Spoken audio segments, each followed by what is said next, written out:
everybody, it's Wayside Wednesday, so we're going to read another chapter of Sideways Stories from Wayside School. Last week we read about DJ, who was always smiling, and he said he didn't need a reason to be happy. There was so much to be happy about. I loved reading your Principal's Challenge responses where you told me the things that make you happy and all the wonderful things you do to make other people happy. That actually made me very happy, and I loved reading them. This week we are going to read about John. John had light brown hair and a round head. He was Joe's best friend. John was one of the smartest boys in Mrs. Jewell's class, but he had a problem. He could only read words written upside down. Nobody ever wrote anything upside down, but it was only a little problem. John still read really well. He just turned his book upside down.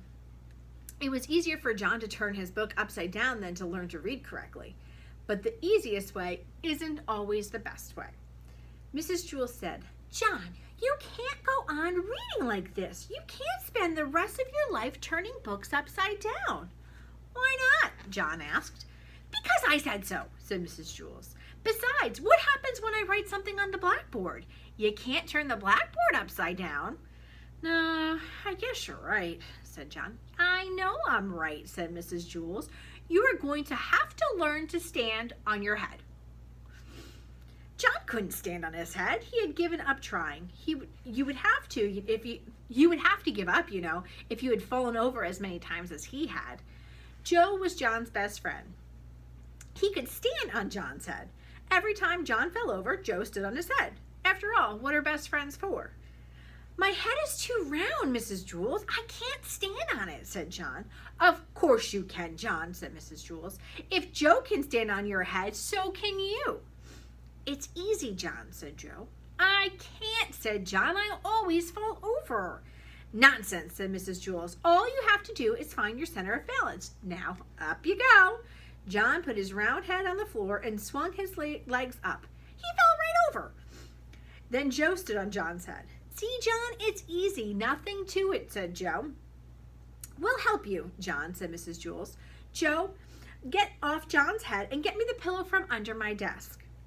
Nancy, Calvin, come here and give us a hand." Mrs. Jewell took the pillow from Joe and set it on the floor.